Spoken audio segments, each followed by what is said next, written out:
Masquera saying Mare Zimbabwe, welcome to our channel, Zim Confessions and Deep Secrets. Kana kari kutanka kupepa nino channel. Please don't forget to subscribe. Kana chunga garoka subscriber. Don't forget to comment and share this video. Nas Mare Zimbabwe tawagira ya Buddhist kwa Pindula News. Yo ya Buddha ichitaora ichiti pane group of Bulawayo councillors Zimbabwe ayarupusha kuti Mayor wa Bulawayo wa David Coltart vaite record Mare Zimbabwe. Zviri kunzi ava David Coltart vari against corruption, vari kuaccuswa nema councillors ekubulawayo zvichinzi havasi kuconsulta councillors ma actions avari kuita Mare Zimbabwe. Councillors ari kubhilivwa kunzi ari kucollaborata navasengezo Chabvondoka kuti varimove Coltart from the office.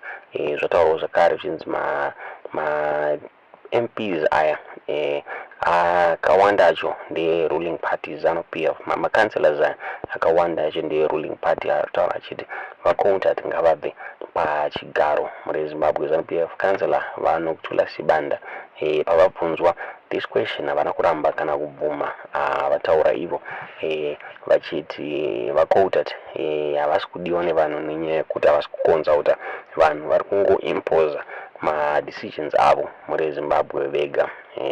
Coltart vabuda vachitaura vachiti zvishuwaiza we kuti pane councillors asiri kufara nebasa ravo zvichinzi because of basa ripo rakawanda.